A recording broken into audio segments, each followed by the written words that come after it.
Kebenaran adalah kebenaran. Katakan iya untuk iya, katakan tidak untuk tidak. Opi Dantos. Pemilu tahun 2024 itu hampir mirip dengan pemilu tahun 2019, yaitu di mana PDIP akan head to head kembali dengan Gerindra atau koalisi-koalisi yang lain. Kalau Anies Baswedan kita kenal sebagai bapak politik identitas, maka kita mengenal satu tokoh lagi yang mungkin boleh kita sebut mbah politik identitas. Orang tersebut bernama Amin Rais.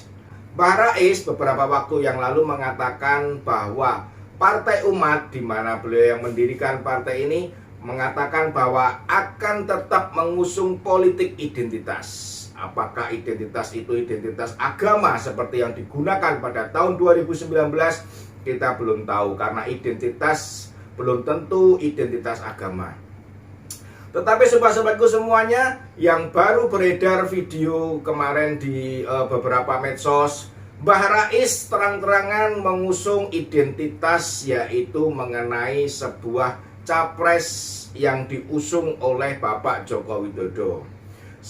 Dia menyematkan kata-kata bagaimana Pak Jokowi adalah akan didukung oleh Cina dengan keuangan yang maha dahsyat, dan mengatakan bahwa keuangan Jokowi tidak akan ada yang bisa mengalahkan karena Xi Jinping dan segala tetek mengeknya.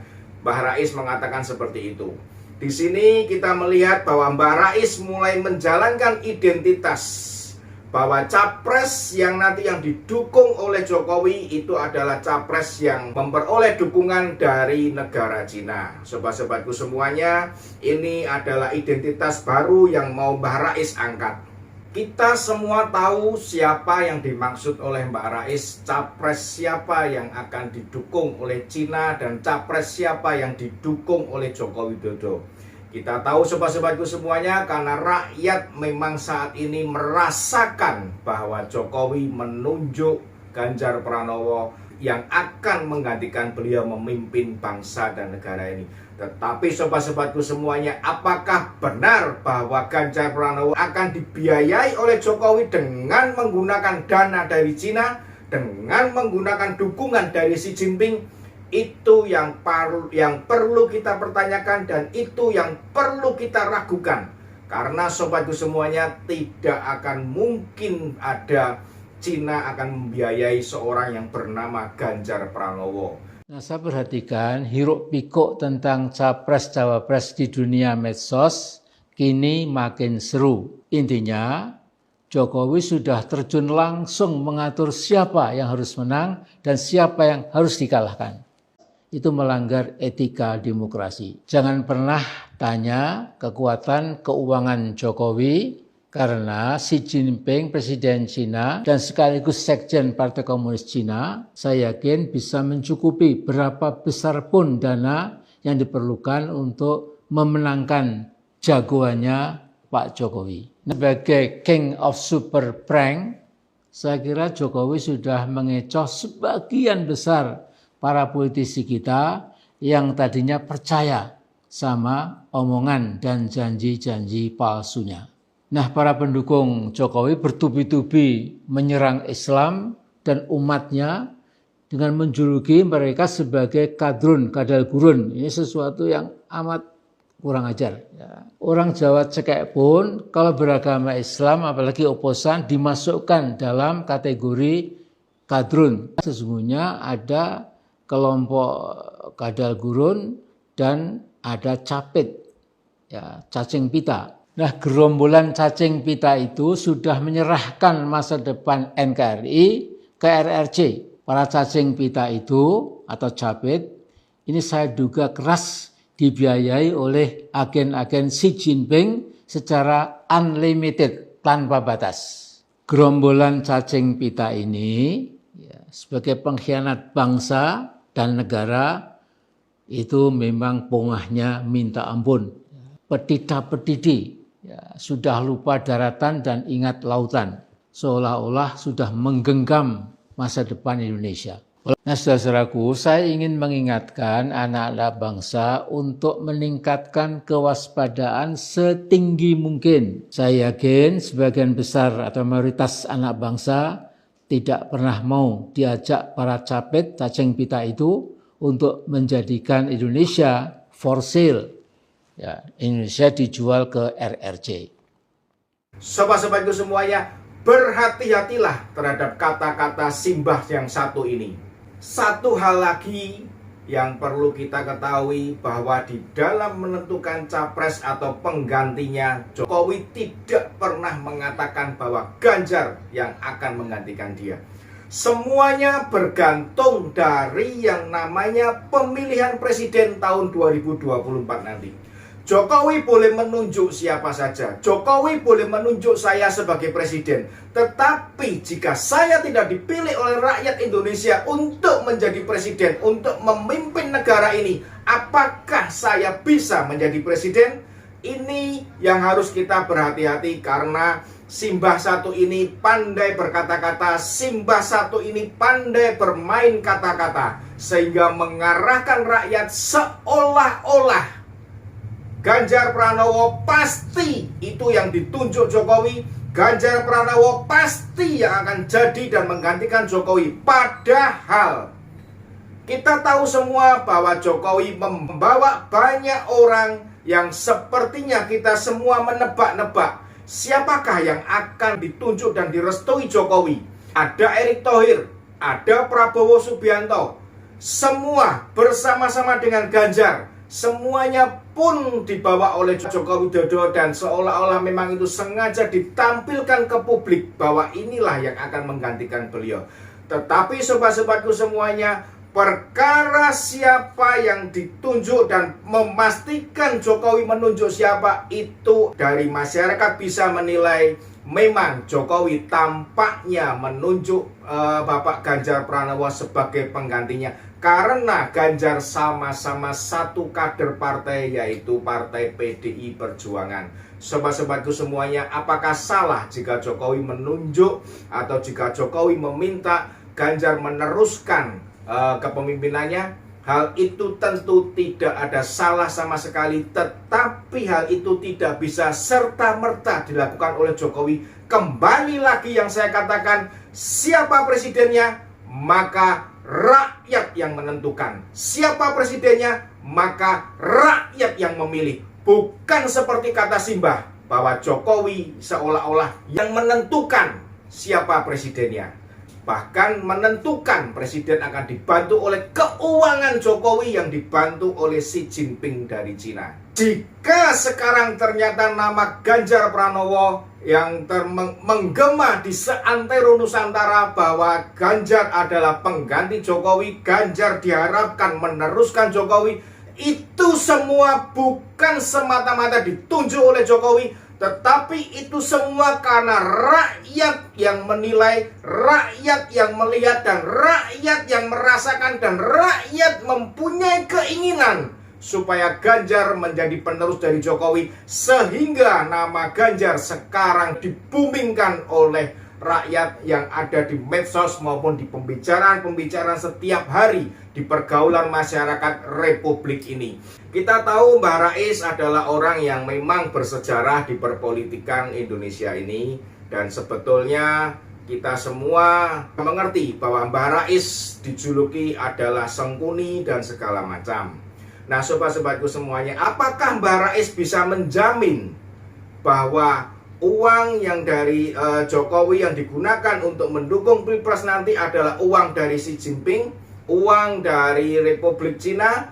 Kita semua mengerti dan kita semua paham bahwa Mbah Rais berbicara tidak menepati apa yang dia katakan. Lebih detail lagi, kalau boleh kita katakan, mengutip dari apa yang Gus Dur katakan, almarhum Kiai Haji Abdurrahman Wahid, bahwa Mbah Rais adalah seorang pembohong. Ketua MPR Profesor Dr. Amin Rais adalah penipu.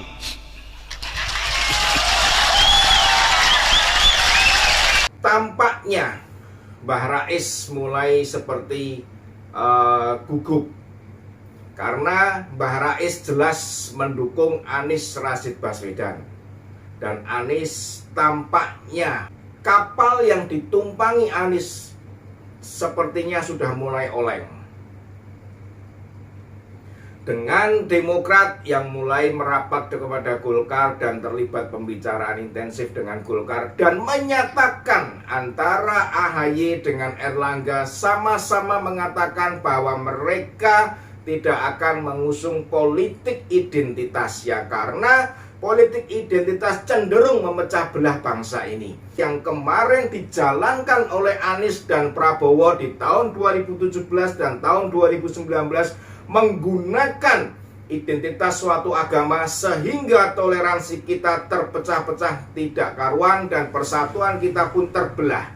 Nah sobat, kali ini Mbah Rais lebih pintar lagi dan dia lebih smart. Mbah Rais tidak terang-terangan menggunakan agama, tetapi Mbah Rais menggunakan identitas suatu negara, identitas suatu ras yang memang dari dulu selalu disematkan oleh beberapa mereka yang tidak suka mengenai kebinekaan kita. Mbah Rais mulai menggunakan kata-kata Cina. Mbah Rais mulai mengangkat lagi kata-kata Cina untuk melegalkan bahwa Jokowi didukung oleh Cina, maka presiden yang didukung oleh Jokowi adalah didukung oleh Cina. Mungkin identitas ini yang akan digunakan oleh Mbah Rais pada kemudian hari setelah capres itu diresmikan oleh KPU.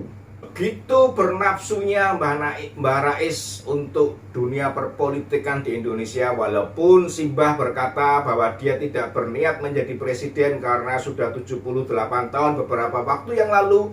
Simbah berkata seperti itu.